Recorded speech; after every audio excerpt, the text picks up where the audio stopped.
Greetings and welcome. My name is Jack and this is the beginner's guide for the Pathfinder 2nd edition fighter, where we try to learn a new class by theory crafting a character build for that class, starting at level 1 and ending at level 20. As usual, I'm going to start with a brief overview of the class, then I'm going to present the character concept, and then I'm going to describe the build throughout all the levels. At the end, for this character, I'm going to show a damage projection to see how our damage develops throughout our career. I did not use any particular online resource for this class. I feel like the fighter is a very intuitive class and an easy enough class to learn, although that might not be true if you're trying to master the class. And if this is what you want, you can go and check out Terrandor's Guide to the Pathfinder 2nd Edition Fighter or RPG Bot's Fighter Handbook for more advanced advice and a complete breakdown of all the fighter feats and features. With that being said, let's get right into the class description. So, the fighter. Fighters are boring, everyone knows that, especially human fighters. They're just big, dumb, brutish characters with weapons that are good at killing things and not really much else. This is particularly true in 5th edition Dungeons & Dragons, where you typically see fighters wielding crossbows or polearms, and the first time you see them in action, you think they are amazing. Then the second time you see them, it's like, okay, I've already seen that, it's pretty good. And then by the 5th time a character brings that kind of build at the table, you are really starting to wish they could do something different. And every time somebody attempts something different, it's a bit frustrating because you know you could be more optimal with your character and you feel like you're missing out on the true power of the class. Now, I'm being very harsh towards the fighter. It's not really true that it's a boring class. And in fact, a creative player can and will make interesting fighter characters. However, in 5th edition Dungeons & Dragons, I feel like the core of the class kind of works against you in this regard, because it funnels you towards a very specific type of character, which is a damage dealer, and a damage dealer which uses a very specific fighting style and very specific weapons. It is very satisfactory to deal lots of damage and be the star of combat. However, a role-playing game, even a game which is so heavy on combat like D&D, has other moments, and the fighter class in that game doesn't really have any features that support any other type of action the player would want to undertake. And if you try to make your fighter more of a diplomat, or maybe a clever investigator, or a brawler, or a perceptive scout, you are not going to find much support within your class, and you're going to struggle a lot and maybe end up with an unoptimized character. Why am I being so negative towards 5th edition fighters?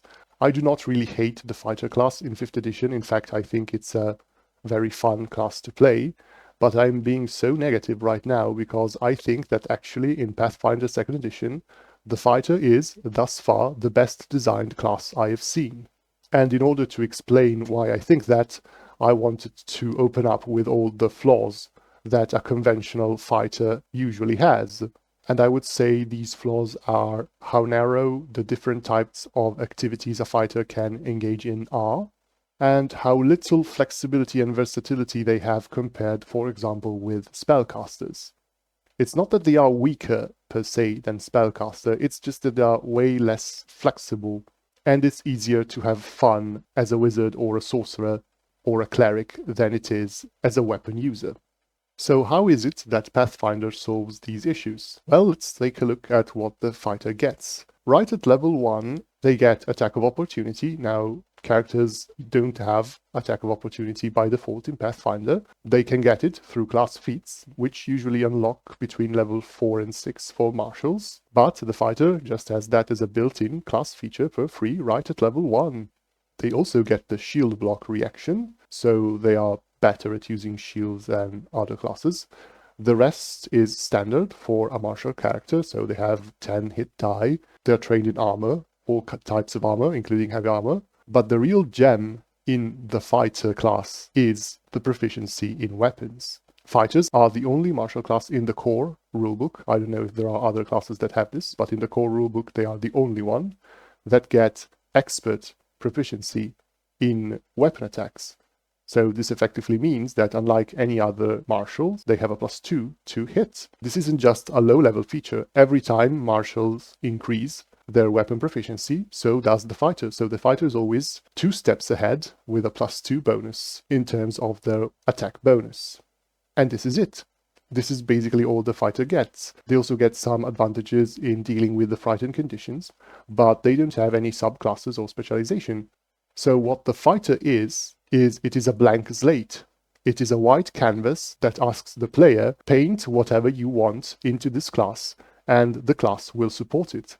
This is not just a merit of the class itself, but of the system where the class operates. It's a system which is set up with a math and with a tight control on the bonuses and the scaling of proficiency, so that the +2 bonus is always relevant. And having that bonus means that no matter what you choose to do with your fighter, as long as you can capitalize on that bonus, and that's a very easy bonus to exploit, then you will be good at it. You are still, at your core, a weapon specialist, but you can be any weapon specialist. You can choose your primary ability score to be strength or dexterity. So if you want to be a finesse swashbuckling character, you can do that.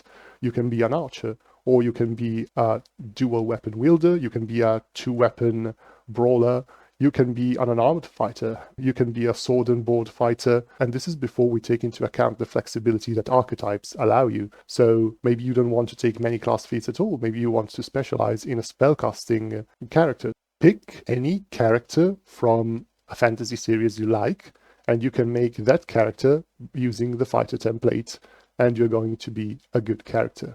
So you want to be Gandalf, you can be Gandalf as a fighter. Just take some wizard archetypes. After all, Gandalf doesn't really cast all that many spells, but he is pretty good with a sword. You want to be Batman, you can be Batman, just invest into intelligence as well as your physical ability scores. You want to be Hawkeye? Well, just take archery feats all the way. Of course, you can imagine that there are some classes that will fit better with the particular character trope you have. You can still argue that a wizard or a sorcerer might fit better for a Gandalf-like character, but the point that I'm trying to make is how versatile and flexible the fighter as a class is. Apart from the excellent weapon proficiency, the fighter also has a number of very good class feats available. At higher levels, thanks to combat flexibility, they can also learn a feat during their daily preparations and then swap it out the next day. So they can take some circumstantial feats if they know they're going to be useful. These feats are sometimes divided by category. There are feats that support the archery fighting style, other that support the two-handed weapon fighting style, and so on. So you can follow a particular path, and there are some feat chains, so there are some feats that have other feats as requirements. But overall, you are free to mix and match your fighting style to make exactly the kind of character that you want. So the two main strengths of the fighter are the flexibility it offers you in customization, and the fact that it kind of ensures that no matter what your choices are, you are going to be good at it. So with that being said, let's see what I am planning to do with the class. The issue with having a class that can be literally whatever you want is choice paralysis. What do you choose when you can literally have anything? Because of course, while you can be anything, you can't be everything all at once. So it took me a while to decide what I wanted to do. Eventually, my reasoning was I featured a dual-wielding weapon. I featured a dual-wielding weapon build in my barbarian build guide. And while I have talked a lot about dual-wielding fighters with picks, I always use them in my damage comparison. This is a build which you can find online, and I didn't just want to copy it. Besides, we are going to see it in our damage projection, and it's going to be our competitor. I also covered a two-handed weapon build with my champion build, so this leaves us with either an archery build or a sword and board build. Since I wanted to keep archery for the ranger, I originally decided to go for the sword and board. However, I really don't like shields. Even with the fighter getting access to shield block for free, the D&D player in me is still horrified at the thought of having to spend an action to raise a shield. So it's just something that I don't feel ready to do yet. And then all of a sudden I realized that, well, you don't have to wield a shield. In fact, having a hand free in Pathfinder 2nd edition can be extremely helpful.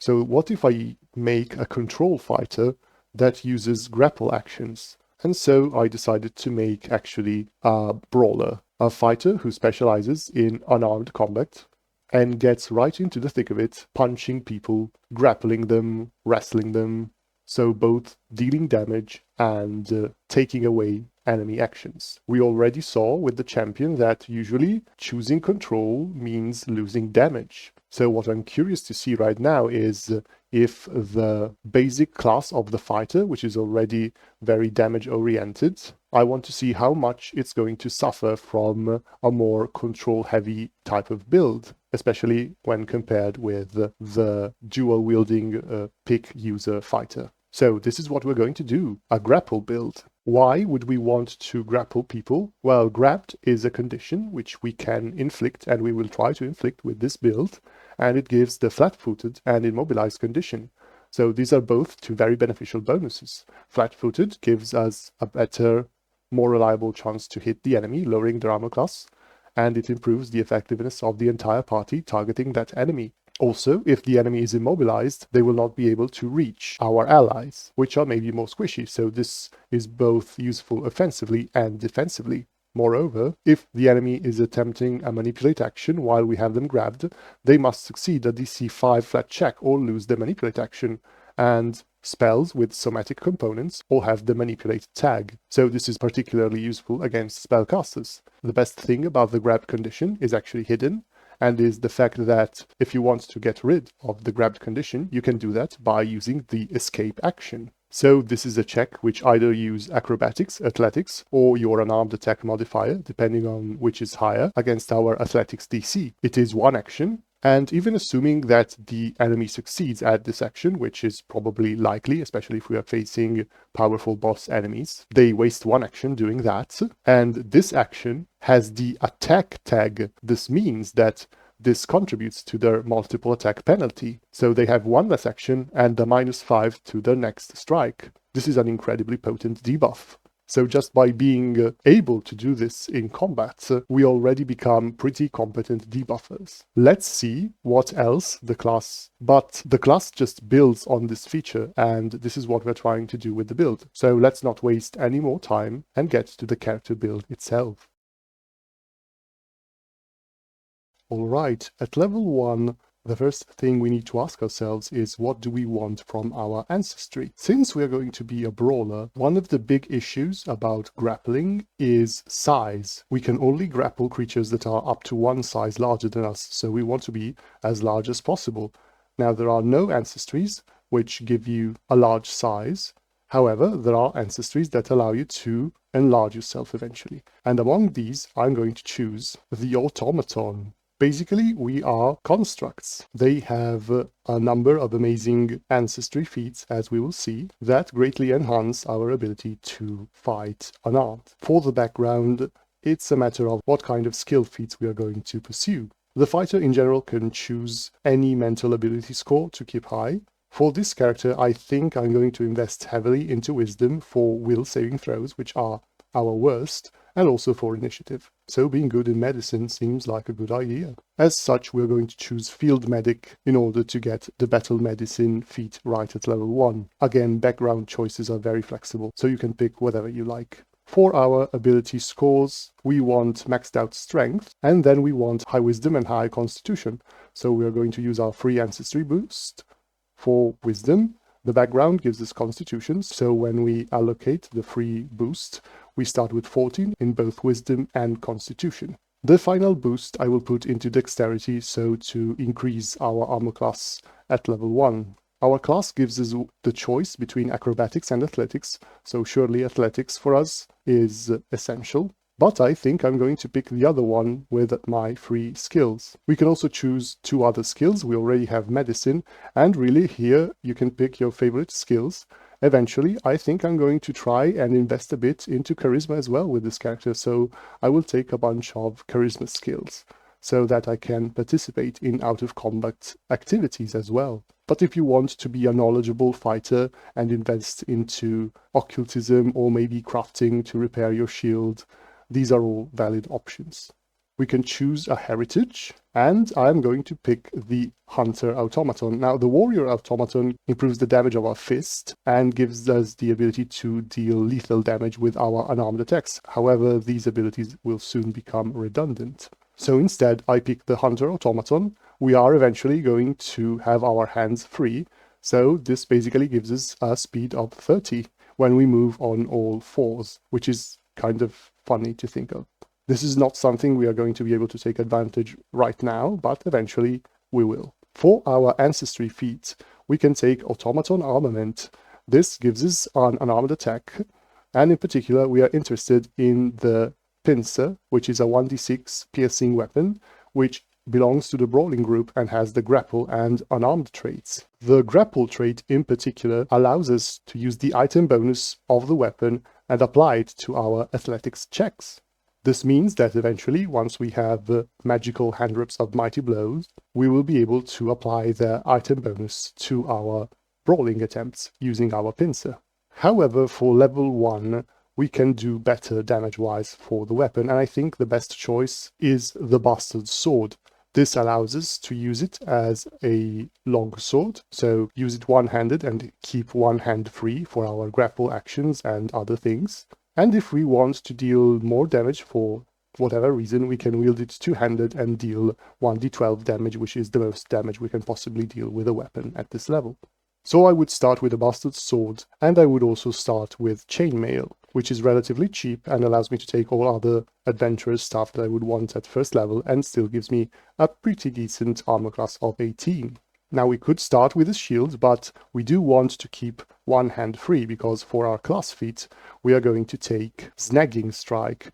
This is the first one hand free feat and allows us to strike an enemy, and as long as we have a hand free, if the strike hit, the target is flat-footed until the start of our next turn. So this allows us to apply a powerful combat debuff to an enemy. If we have a rogue in the party, they're going to love us because this effect lasts for the entirety of the round until our next turn, or until the enemy is no longer within reach of our hand. So to make the most out of this feature, we need to make sure that we act after the enemy, but before all our other martial companions, so that they can all benefit from the flat-footed condition, and the enemy doesn't get the chance to move away. Even if we are not able to coordinate ourselves perfectly, and the enemy gets the chance to walk away and deny this effect, they still have to choose between doing that and getting an attack of opportunity, or staying next to us and remaining flat-footed. So this seems like a very powerful first-level class feat. As automatons, we also get to choose our size, and of course we want to be medium, because in our case this is relevant. This will allow us to grapple with more creatures. So this is all for level 1. We get some construct-like traits. We get low-like vision because of our ancestry. Fighter gives us both attack of opportunity and shield block. We will not use shield block, but hopefully we will be able to trigger attacks of opportunity now and then. Moving on to level 2, we get an amazing class feat to support our playstyle, which is Combat Grab. This is again an action we can use if we have a free hand, and this allows us to make a melee strike against a character, and if that strike hits, we can then grab the target using our free hand, inflicting the grabbed condition. Now, an important thing to notice is that this is an action with the press trait, which means we can only use it while we are under the effects of the multiple attack penalty. So this will always be an attack with at least a -4 attack penalty if we use our bare fist, or -5 if we use our pincer, for example.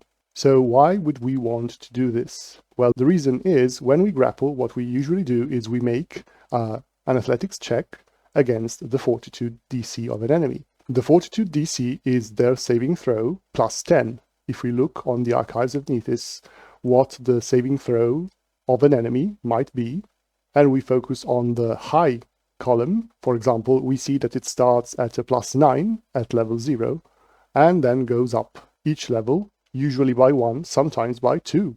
So it increases quite steeply.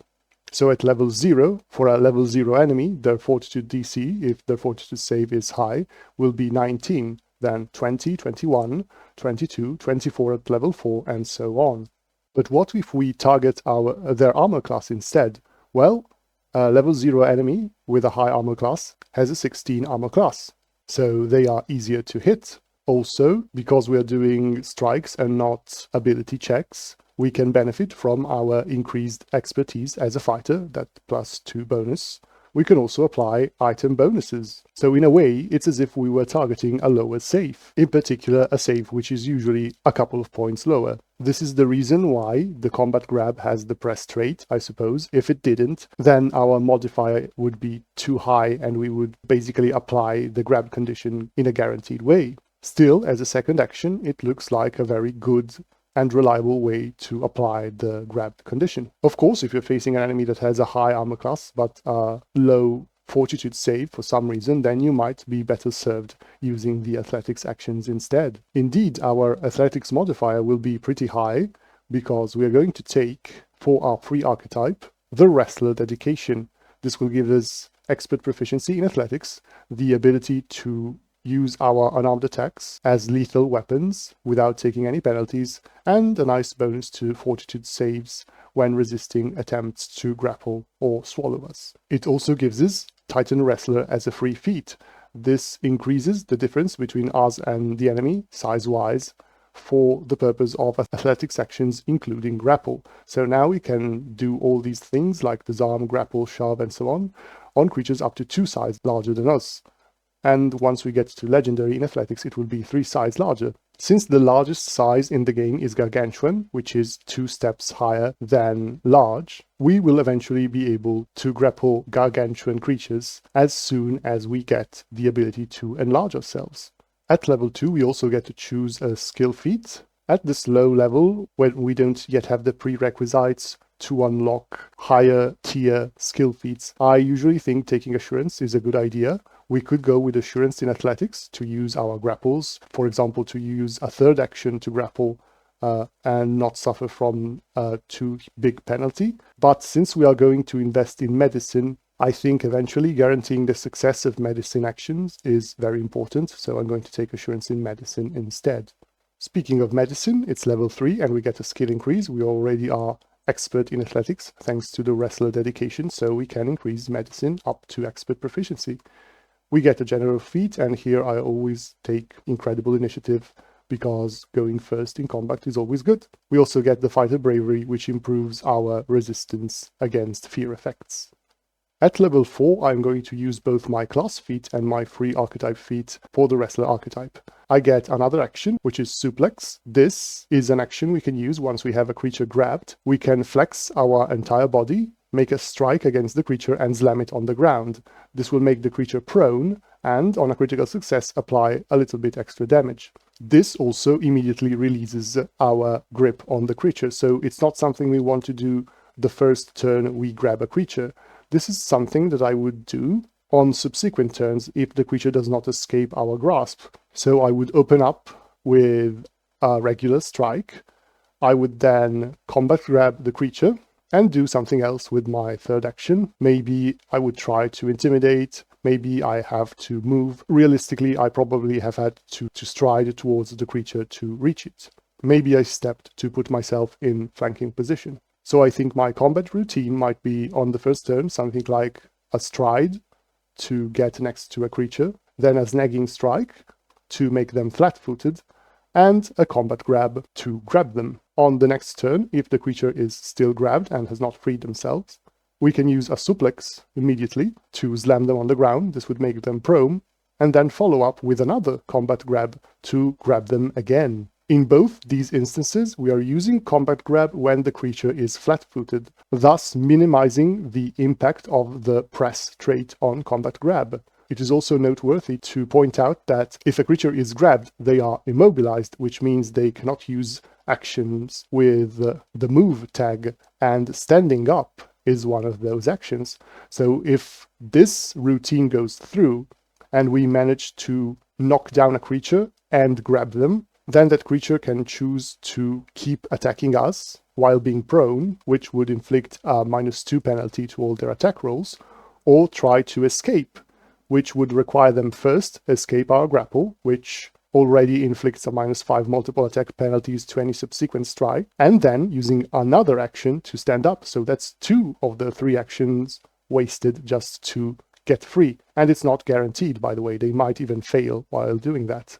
So if we focus on a target, we can really shut them down, like the knockdown build for the champion, but on steroids, and it comes online immediately at level 4. Of course, knowing this, if the enemy is intelligent and has seen us fight, and has realized what our combat style is, they will try to escape after we have grabbed them using the combat grab. This will cost them an action and inflict a -5 multiple attack penalty on them. They will also probably want to stride away from us, and that's another action and an attack of opportunity from us, unless, of course, they step. So we already look like a very annoying character to deal with. For our second archetype feat, I'm taking Crushing Grab.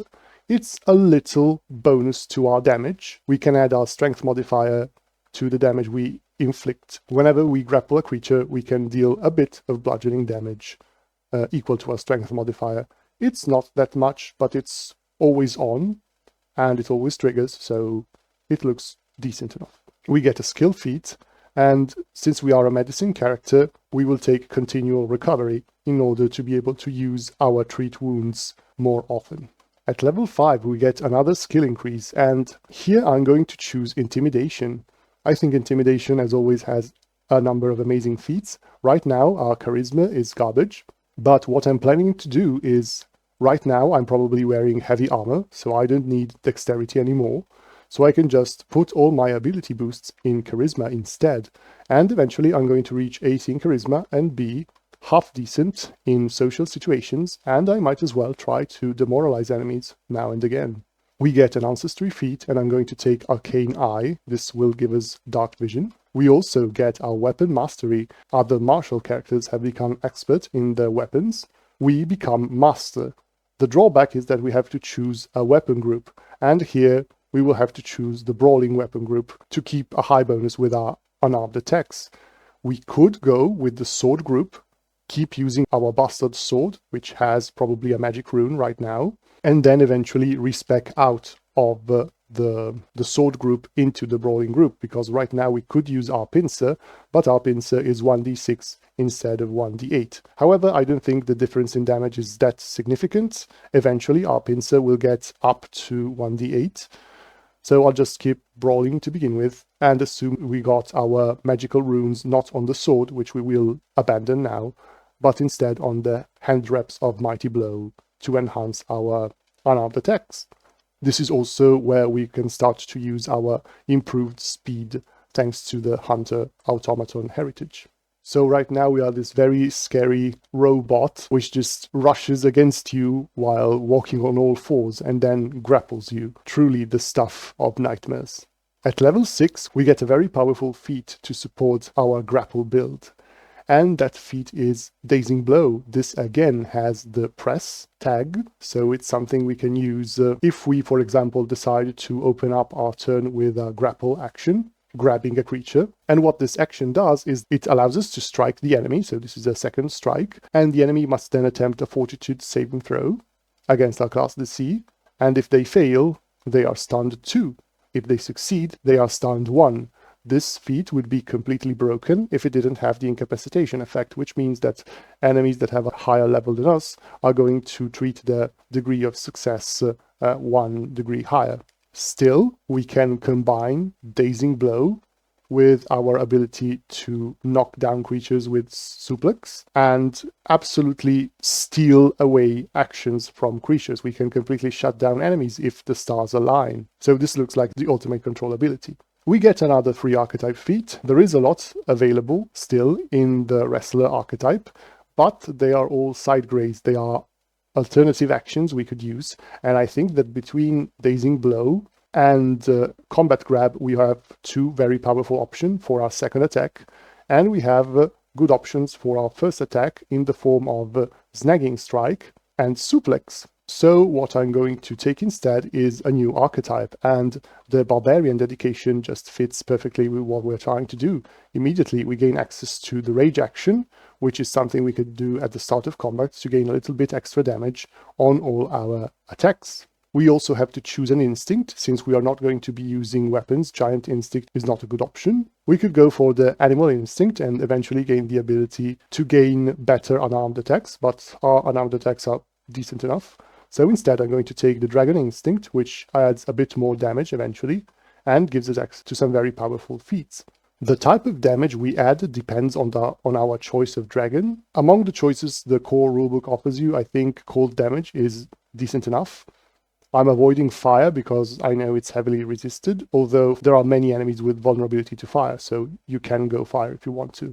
However, if your DM allows you, you can go for something like a Sovereign Dragon, which deals mental damage, or some other type of dragon which deals damage, which has less resistances in the game. Later on, the Barbarian dedication is going to unlock some incredibly powerful feat for our character. Barbarian would also give us training in athletics, which we already have, so we can instead choose a different skill training. Anything goes here. I would complete my charisma skills, so I am also good at lying. And for our skill feat, I'll keep investing in medicine and take ward medic in order to be able to treat more creatures at once with medicine. We get to level 7 and can increase our skill up to master proficiency, and of course we're going to choose athletics first. We also get another general feat, and here I will choose fleet. For martial characters, it's important to be able to be fast, to make the most out of their stride action, since we want to be in melee a lot. We also get increased proficiency in perception. This makes our incredible initiative feat redundant, so because they both grant us circumstance bonus to initiative rolls, so you can retrain out of it and take something like toughness instead to increase our survivability. At level 8, once again, I'm not going to take any class feats, but I'm just going to focus on my archetypes. First of all, I'm going to take the Instinct ability for my Barbarian dedication. This will allow me to add a bit of elemental damage to all my attacks while I'm raging. And I also will take a very powerful Wrestler feat, which is Whirling Throw. This allows us to do what the name suggests. We can toss a creature, and to do so we need to make an athletics check against the Fortitude DC, and we take penalties if the creature is larger than us, but we get bonuses if the creature is smaller than us. So we toss the creature, and the creature takes bludgeoning damage equal to our strength modifier plus 1d6 for every 10 feet we threw them. And we can throw this creature up to 10 feet plus 5 feet times our strength modifier. So that's 30 feet right now, which means we deal 3d6 plus 4, which is our strength modifier, when we throw the creature. When would we use this action? Well, always, of course. It's hilarious to toss enemies around. If there is a huge lava pit or a cliff, then of course this becomes very appealing, but even if there isn't, this action does not have the attack trait and does not care about our multiple attack penalty. So it's a perfect third action if we want to deal a little bit extra damage, with the added utility of controlling the battlefield and having the enemy go where we want them to. The best part of this feat is that even if we fail this action, which is probably a third action, the creature is not freed from our grab. Only if we critically fail, then the creature is released, unlike what happened with Suplex, where no matter what, the creature is then released from our grip. We also get a skill feat, and we are increasing our charisma ability. We've got a bit of intimidation. Sometimes maybe we will use our third action to intimidate people, and so we will take intimidating prowess. This allows us to get a little circumstance bonus because of our high strength score, which will eventually get better. Again, this is a skill feat which will pay off later on, but right now it might provide a little bit of an advantage, although I don't see us demoralizing all that much yet. At level 9 we get another skill increase, and we'll keep medicine up in order to provide support to our party. We also get combat flexibility. This allows us to learn a feat and retrain it during our daily preparations. What we could do is keep this as a flex slot, or we can relearn a feat which we already know, in this case Dazing Blow, so we can free our level 6 class feat, retrain it, and get something else instead. And that something else might even be an archetype feat like Basic Fury. In particular, I want to take Raging Intimidation in order to automatically gain the benefits of the Intimidating Glare feat, and also be able to demoralize while raging, and also to unlock Scare to Death automatically later on. We also get an Ancestry feat, and here I took Lesser Augmentation. This basically allows us to choose one of the previous Ancestry Augmentation feats and improve the effects. If we choose in particular Automaton Armament, this allows us to increase the damage of our pincer up to 1d8, which is the standard damage you would expect from our one-handed weapon. We also get increased proficiency in Fortitude saving throws. Level 10, more ability boosts. Again, we keep up with we continue increasing our charisma, as well as keeping our strength, constitution, and wisdom high. For the class feat, we get an amazing feat. I already took it for other classes as a capstone ability with their archetypes. Fighters get it at level 10, it's combat reflexes, extra opportunity attacks, so extra damage. We get a free archetype feat, and I'm going to take another wrestler action. This is Strangle, and it allows us to make an unarmed strike against a creature we have grabbed or restrained. If we succeed, we gain a damage bonus to that strike, and the creature can barely speak because it's being strangled. This means that the DC for manipulate actions, including casting spells with somatic components and verbal components, as well as any action that requires vocalization, require a DC 10 flat check to be undertaken. So this is an action which I would not use normally, but when I'm fighting spellcasters, we are like the bane of spellcasters because we can get in melee with them and force them to waste action to get free of our grasp. And if they try to cast spells while being grappled, then it's even harder for them. First they had to succeed at a DC 5 check, now the DC is 10. So a really scary feat to have. We also get another skill feat, and I'm going to finish the Holy Triad of Medicine feats with Advanced First Aid. Level 11, we get another skill increase, and at this point we can intimidate while raging. We've invested a bit in intimidation, so I think we can bring intimidation up to master proficiency, and right now our intimidation checks are as high as our medicine check if we consider the +2 bonus that intimidating prowess is giving us. We get another general feat, and I took Die Hard to increase our survivability in critical situations. We get increased proficiency in armor, and also higher class DC. At level 12, we get another class feat. We will take another press action, which we can use while having only one weapon. Again, this is a nice action that we can use as a follow-up option after we've done our snagging strike. And what this action does is that it allows us to disarm a creature just by striking them. Again, this is not something that I see myself using every time, but if we are fighting an opponent which relies on huge magical weapons, then we can get rid of that. So this feat on its own might solve entire combat encounters against particular enemies. We also get an archetype feat, and thanks to the fact that we took a barbarian feat with Basic Fury, we can now take Advanced Fury and choose up to a level 6 barbarian feat. And that feat we are going to choose is Dragon's Rage Breath. This allows us to use a breath weapon, which scales with our level, so it's as good as the barbarians, and it deals cold damage in our case. And we can use it once per rage, technically, but if we use it once per hour, it's a bit better.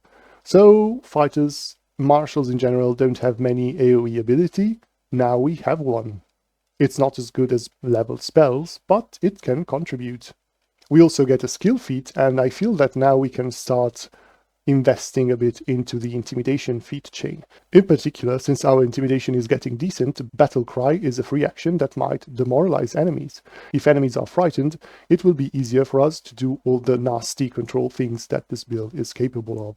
Level 13, we get a skill increase. We've got all our skills up to master. The reason for that is that we had the wrestler dedication. So we could increase one of these skills up to expert, or we can gain an extra skill proficiency. We can take extra proficiency in survival or some other manly skill. Really pick your favorite. If you want a bit better modifier for diplomacy checks, go ahead, knock yourself over. We also get an ancestry feat, and here is we get our permanent enlarge effect, thanks to enlarged chassis. This gives us clumsy, so it's a -1 to armor class and dexterity based checks.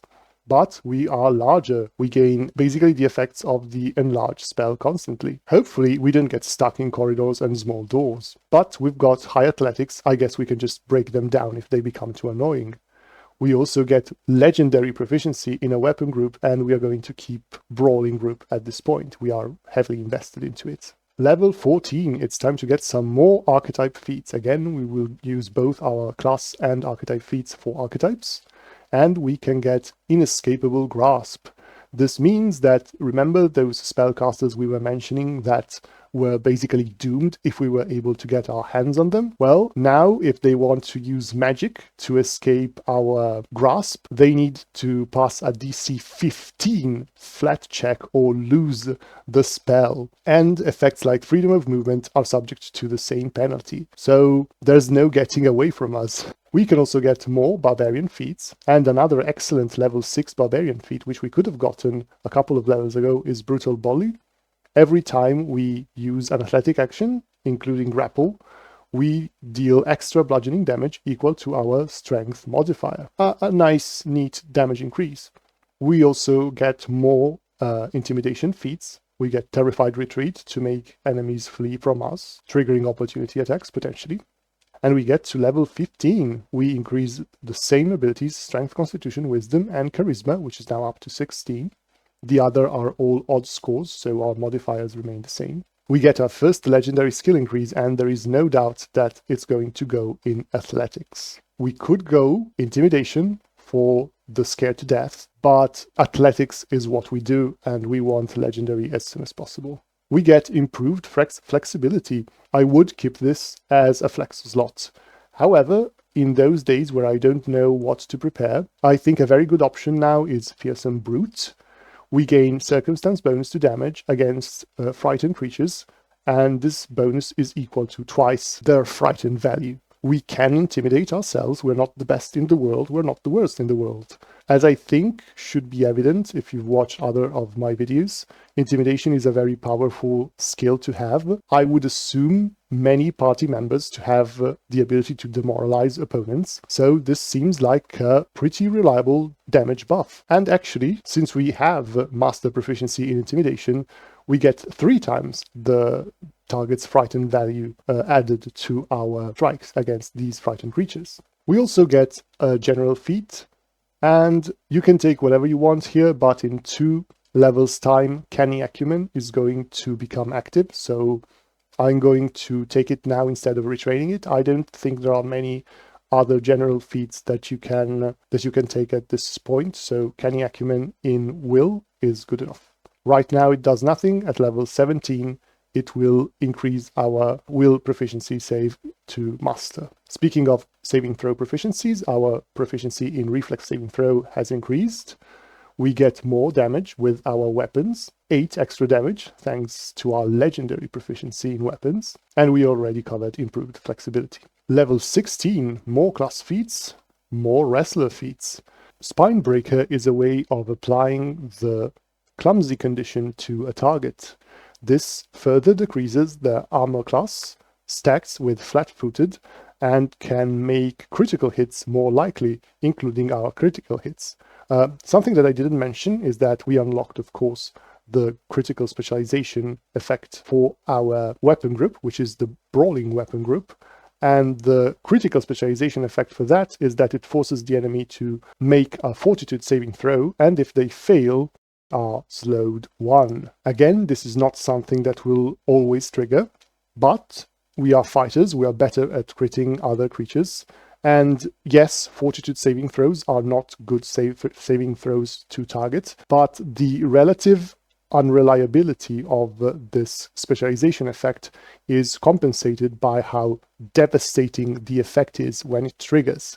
We are taking away actions from a creature which is already action starved, if it has to stand up, if it has to escape our grasp. So we are further compounding our role as an action leech, basically. We also get another archetype feat, and there are more barbarian feat which support the brawling archetype, in particular a level 8 feat called Furious Bully, which we can just now access, allows us to gain a +2 circumstance bonus to our athletics check, as long as these checks have the attack actions. So this is basically all our wrestler actions.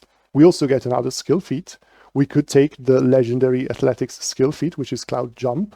That's fun, and if you want, you can take it. I would also take Quick Jump if you want it, because it makes it better. However, since we are a specialist in medicine and since we are having fun with it, a fun feat is Risky Surgery.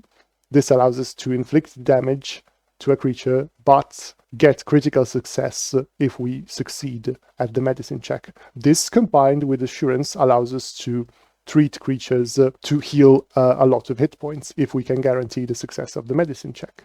So it's not risky at all, and it's quite powerful, actually. Level 17, we get our second legendary skill increase, and we're going to pick Intimidation. This allows us to unlock the Scared to Death feat. We also get another Ancestry feat, and I will choose Greater Augmentation. This allows us to empower a higher level automaton feat, and I'm going to choose Enlarged Chassis, so we get rid of the clumsy condition. So we are just enlarged without any disadvantages. At level 18, we can get more feats. I will take more wrestler feats, I just love the archetype. Submission Hold allows us to apply the Enfeebled condition. This gives status penalties to creatures to their strength-based rolls, including attack rolls and athletics checks. So if we are fighting a particularly powerful creature who is strong or stronger than us, we can level the field using this action. We also get another archetype feat, and I chose Barbarian Resiliency here. We have a lot of Barbarian feats, and this will give us a lot of additional hit points. Though keep in mind, as always, that those levels where we took 2 Barbarian feats per level, you would not get 6 hit points, but only 3, because this is how the free archetype rule works. We also get a skill feat, and at this point, why not get Cloud Jump? Level 19, we can bring Medicine up to Legendary. We can also get a general feat. Thanks to our high charisma, we can take Incredible Investiture and get extra magic items. We are level 19, so this might be useful. We also get better proficiency with weapons in general, and we also get an increase to our fighter class DC.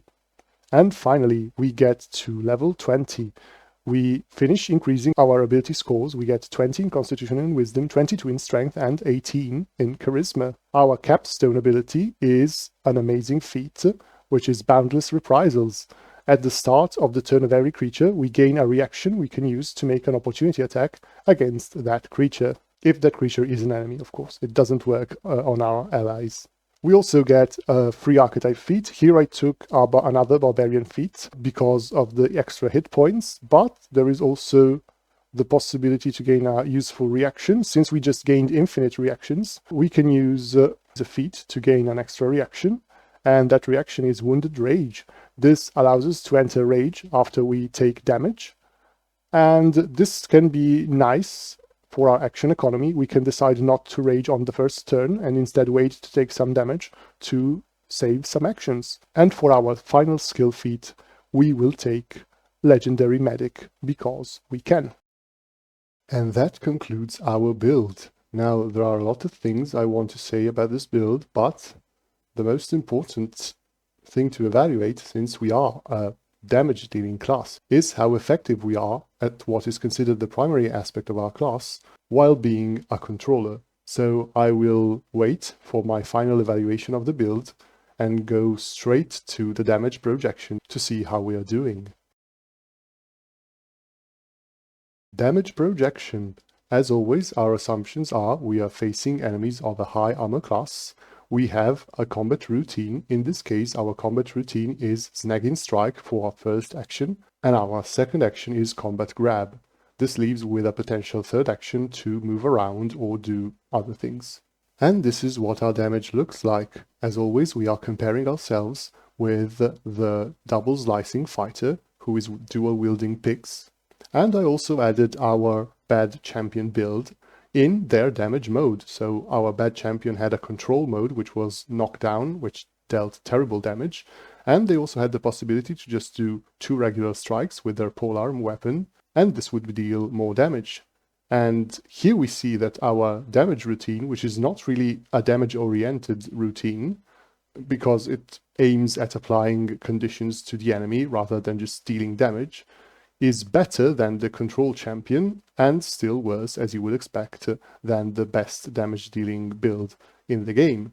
Now, of course, our control effect, flat-footed, is not as powerful as the tripped condition, but I repeat, we are not comparing ourselves with knockdown, we are comparing ourselves with a class which is not the best damage dealer in the game and is trying to do their best dealing damage, but we are still fighters, so we are slightly inferior to them in the early game, and then eventually we pop off and we always dominate them, even while not optimizing our damage per round.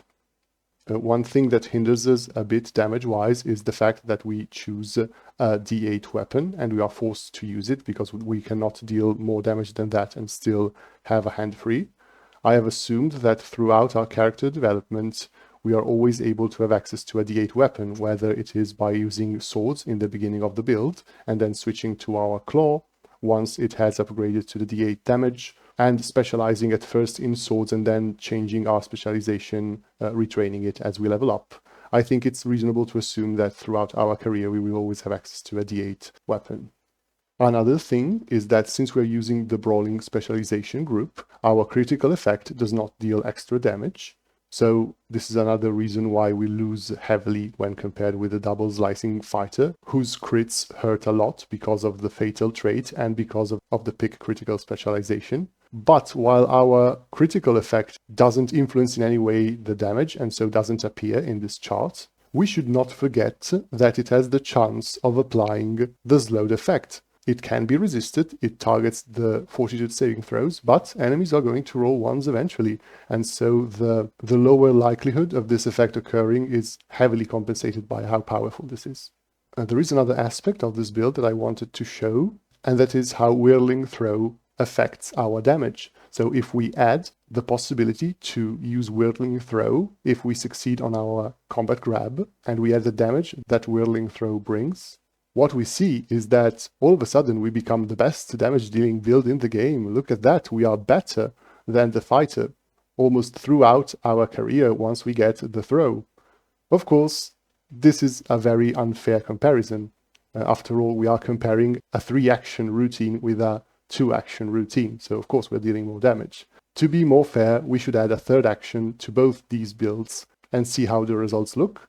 So let us just add the dreaded 3rd action attack with a -10 penalty to both these builds, and we see we are at a more reasonable point. Now it's very interesting to see that at level 8 we are actually basically at the same level of the best damage dealing build in the game.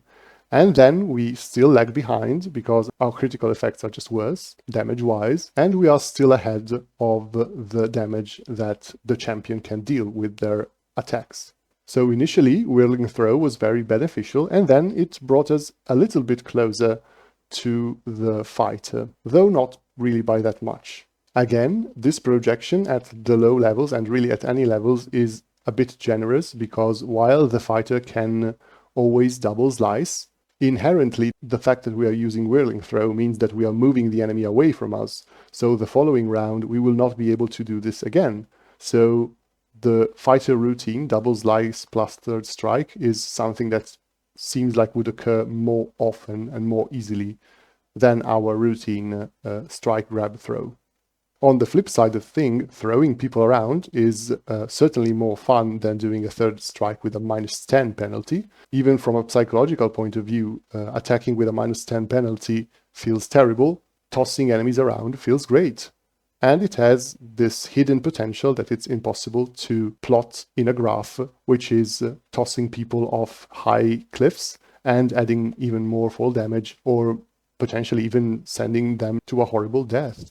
In general, I think that this graph gives us an information which is more interesting for other martial builds and not for this one. And this information is that the -10 attack, it feels horrible and it should be avoided because probably actions like intimidation and tactical movement to deny enemy of your advantage and even aiding can be immensely potent on the battlefield. However, it should not be considered completely terrible. And I see a lot of advice online from players to just never do a third action attack with the -10 penalty. And I think that seeing these results never is too harsh a restriction.